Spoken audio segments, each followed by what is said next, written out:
नमस्कार। भारत और चीन की वास्तविक नियंत्रण रेखा यानी एलएसी पर 15 और 16 जून की रात जो कुछ भी हुआ उसने इन दोनों देशों के बीच रिश्तों को बेहतर बनाने के लिए बीते 4 या 5 दशक से जो भी कोशिशें चल रही थी उन तमाम कोशिशों पर पानी फेर दिया है। हम जानते हैं कि 15 और 16 जून की रात जो हिंसक झड़पें हुई थी भारत और चीन के सैनिकों के बीच, उसमें भारत के 20 जवान शहीद हो गए थे और ये बहुत ही दुखद हादसा है।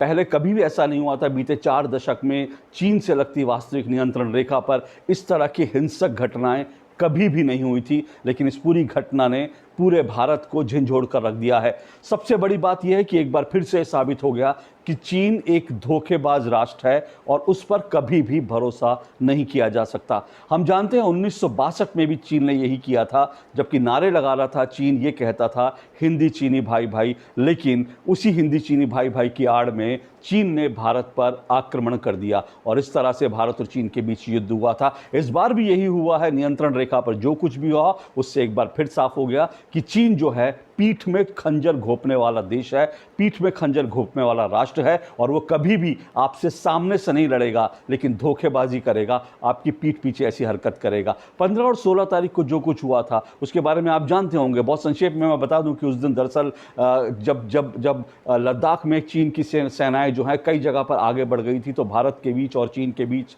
सैन्य स्तर पर और साथ साथ कूटनीतिक स्तर पर बातचीत चल रही थी और उस बातचीत के कारण कई जगह से चीन ने विड्रॉ की थी अपनी सेना को। लेकिन उसके बाद जहां से समझौता करने के बाद चीन ने अपनी सेनाएं विड्रॉ की थी, वहां पर एक बार फिर चीन ने अपने सैनिकों को आगे बढ़ा दिया था। और जब ये भारत के जो कमांडिंग ऑफिसर थे, जब भारत के कमांडिंग ऑफिसर ने ये देखा, तो उस दिन उस 15-16 जून की रात को दरअसल कमांडिंग ऑफिसर अपने एक दो साथियों के साथ निहत्ते ही, क्योंकि उन्हें नहीं पता था कि चीन की मंशा क्या है, चीनी सैनिकों की मंशा क्या है, वो निहत्ते ही चीन की तरफ गए और चीन के सैनिकों से गुजारिश करने गए कि आपने जो समझौता किया उसका पालन कीजिए और यहां से हट जाइए। लेकिन चीन की सेना घात लगाकर बैठी थी और उसके बाद उन्होंने लोहे के रॉड से, पत्थरों से जो भारत के कमांडिंग ऑफिसर थे उन पर और उनके साथियों पर हमला किया। लोहे के रॉड उनके पास ऐसे थे जिनके ऊपर कटीले तार लगे हुए थे। तो साफ था कि चीन की मंशा साफ थी, चीन छुपकर वार करने के लिए बैठा था और भारत इससे अनजान था और इस तरह से। लेकिन उसके बाद जैसे ही ये भारत के जो कमांडिंग ऑफिसर थे,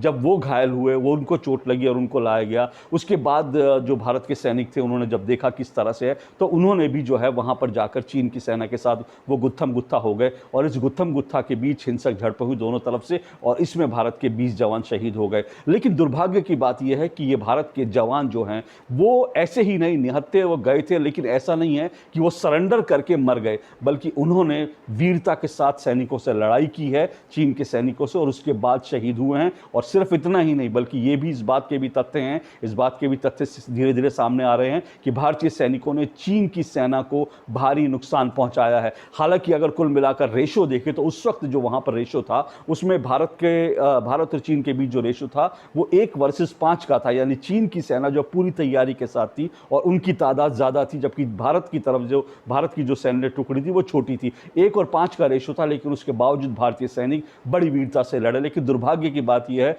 कि हिंदुस्तान में बैठे कुछ पत्रकार, कुछ मीडिया हाउस, कुछ अखबार इस तरह से छाती पीट रहे हैं और इस तरह से वो आपको तस्वीर दिखा रहे हैं जिससे ऐसा लगेगा कि भारत के जवान जो हैं दरअसल वो एक बैटल हार कर आ रहे हैं, कोई युद्ध हार कर आ रहे हैं और उन्होंने दरअसल जो है जाके सरेंडर कर दिया। क्योंकि इंडियन टेलीग्राफ अखबार है, ये टेलीग्राफ अखबार जो है ये पश्चिम बंगाल में कोलकाता से प्रकाशित होता है। इस टेलीग्राफ अखबार ने हेडिंग लगाई है, घर में घुसकर मारा। यानी वो ये कह रहे हैं कि चीन आया और घर में घुसकर भारत के सैनिकों को मार गया। कितने दुर्भाग्यपूर्ण है। एक वरिष्ठ महिला पत्रकार हैं, उन्होंने ट्वीट करके लिखा कि कम से कम अब भारत के लोगों को एक पॉलिटिकल पार्टी को सपोर्ट करना बंद कर देना चाहिए। क्या ये लड़ाई जो है ये भारत और ये क्या चीन और बीजेपी की लड़ाई है? बिल्कुल नहीं, ये चीन और बीजेपी की लड़ाई नहीं है, ये किसी पॉलिटिकल पार्टी की लड़ाई नहीं है, ये भारत और चीन की लड़ाई है, दो देशों के बीच लड़ाई है। और इसीलिए जो है इस तरह से ये लोग जब इस मौके का फायदा उठाकर इस तरह से अपनी राजनीति कर रहे हैं, ये वास्तव में बहुत शर्म की बात है।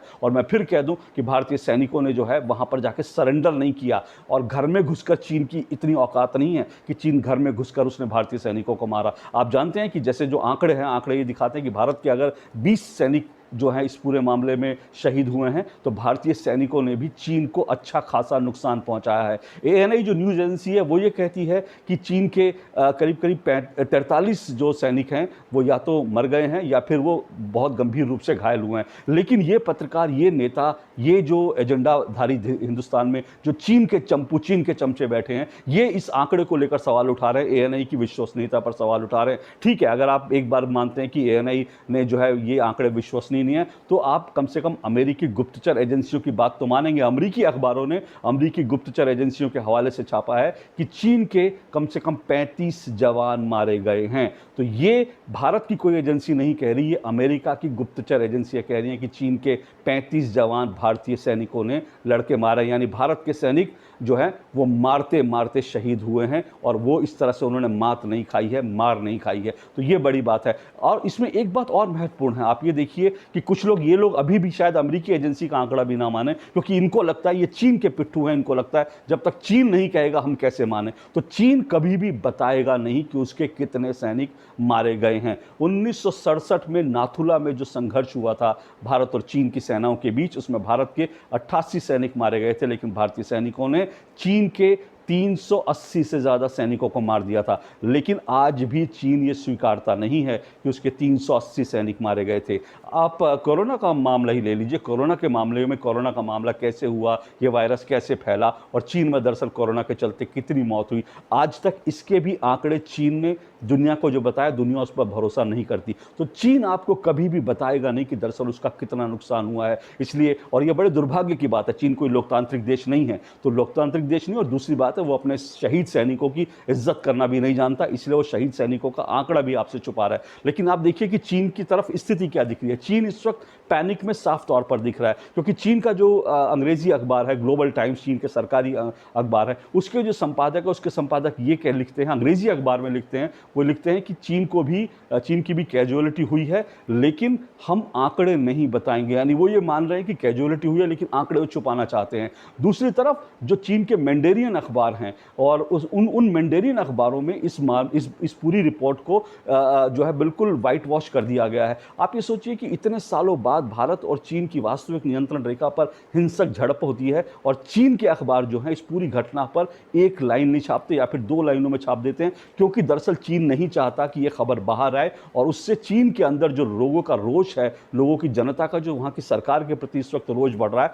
वो रोष और बढ़े। इसका एक पुख्ता सबूत ये भी मिलता है। यही जो ग्लोबल टाइम्स के जो मैंने संपादक की बात करी, जो चीनी सरकार के अखबार है, उन्होंने बाकायदा एक वीडियो जारी करके ये कहा है, उन्होंने वीडियो जारी करा और कहा है कि नुकसान चीन को हुआ है, लेकिन उन्होंने साथ साथ ये भी कहा कि जनता से निवेदन किया कि चीन की सरकार पर और चीन की जो सेना है, पीपल्स लिबरेशन आर्मी है, उस पर भरोसा रखिए। तो ऐसी क्या बात है, ऐसी क्या सूचना चीन छुपाना चाहता है कि वो अगर बाहर आ गई तो चीन की जनता चीन की सरकार पर और पीएलए पर भरोसा करना बंद कर देगी। ये सूचना ये है कि भारत के कम सैनिकों ने कम होने के बावजूद चीन के सैनिकों को बड़ा नुकसान पहुंचाया, और अगर ये खबर बाहर आई तो चीन जो अपने आप को महाशक्ति कहता है, अपनी सेना को जो बड़ा ताकतवर बताता है, चीन की पोल खुल जाएगी। इसलिए चीन आंकड़े नहीं बताएगा, बिल्कुल नहीं बताएगा। लेकिन सवाल यह है कि भारत के सैनिकों ने भले ही जो है ज़्यादा नुकसान पहुंचाया, लेकिन भारत के 20 जवान शहीद हुए हैं, ये बड़ी बात है। और इसलिए मैं ये मानता हूँ कि प्रधानमंत्री नरेंद्र मोदी के लिए जो उनका दूसरा कार्यकाल है, उसके सामने अब सबसे बड़ी जो चुनौती है, सबसे बड़ा मुश्किल समय यह है कि अब नरेंद्र मोदी को एक बार फिर से जनता का विश्वास जीतने के लिए और साथ साथ चीन को सबक सिखाना पड़ेगा, कोई बड़ा कदम उठाना पड़ेगा, जिससे जनता को भरोसा हो कि दरअसल प्रधानमंत्री नरेंद्र मोदी का जो नेतृत्व है वो मजबूत नेतृत्व है। अब तक जो संकेत आ रहे हैं, प्रधानमंत्री ने बहुत जो चुनिंदा संकेत दिए हैं, उससे साफ है कि देश कुछ बड़े कदम उठाने के लिए तैयार है हर मोर्चे पर। सैनिक मोर्चे पर अगर हम देखें तो सैनिक मोर्चे पर भी भारत ने अपनी सेना को ये कह दिया कि आपकी ज़रूरत की जो सामान है आप उसकी खरीदारी कर लीजिए, ये संकेत है। दूसरी बात, सेना को फॉरवर्ड करने का भी आदेश दिया है कि आप आगे बढ़ने के लिए भी तैयार रहिए। तो सैन्य तौर पर भारत तैयार है, साथ साथ अगर कूटनीतिक स्तर पर कहें, कूटनीतिक स्तर पर बातचीत हो रही है, और साथ साथ भारत अब व्यापारिक तौर पर भी देख रहा है। भारत ने जो है चीन के साथ जितनी डील हैं उनकी जो है स्क्रूटनी करनी शुरू कर दी है, ताकि इससे साफ संकेत है कि भारत अब चीन पर दबाव बनाने के मूड में है और भारत अब चीन को बख्शेगा नहीं, कोई ना कोई बड़ा कदम ज़रूर उठाया जाएगा। लेकिन मैंने जैसा कहा कि अब अगर इस पूरे मामले में भारत जो भी करेगा और जिस तरह से भारत आगे बढ़ेगा, उसमें 3 विकल्प भारत के पास हैं। एक, भारत के पास जो है मिलिट्री जो विकल्प है, उसमें देखना पड़ेगा कि भारत की सेना तो तैयार है, लेकिन क्या कभी इस तरह की नौबत आती है? मेरा मानना है कि चीन की सेना हो या भारत की सेना हो, इस वक्त युद्ध नहीं होगा, मैं फिर कह रहा हूँ। और चीन की सेना युद्ध करने की हिमाकत करेगी भी नहीं। इस वक्त चीन की स्थिति ऐसी नहीं है, वो मैं आपको पहले भी बता चुका हूँ ऐसा क्यों। दूसरा जो विकल्प है आपके सामने, दूसरा विकल्प है कूटनीतिक स्तर पर, वो भी बातचीत चल रही है। और तीसरा विकल्प जो आर्थिक मसला है, वो बड़ा महत्वपूर्ण है, क्योंकि भारत एक बड़ा बाजार है और भारत में हम देख रहे हैं कि इस वक्त जो है बहुत सारे लोग बॉयकॉट चाइनीज़ प्रोडक्ट्स का जो है मुहिम चला रहे हैं। ये मुहिम कितनी कामयाब होगी मैं अभी नहीं कह सकता, लेकिन बड़ी बात यह है कि जो है दरअसल अगर आप देखें तो जो भारत का व्यापारिक एक संगठन है, उन्होंने लिस्ट बनाई है और उन्होंने कहा है कि करीब करीब 400 उन्होंने श्रेणियों को कैटेगराइज किया है। 400 श्रेणियों में उन्होंने 3000 आइटम आइडेंटिफाई किए। बड़े छोटे छोटे आइटम है जो रोज़ाना के आइटम होते हैं।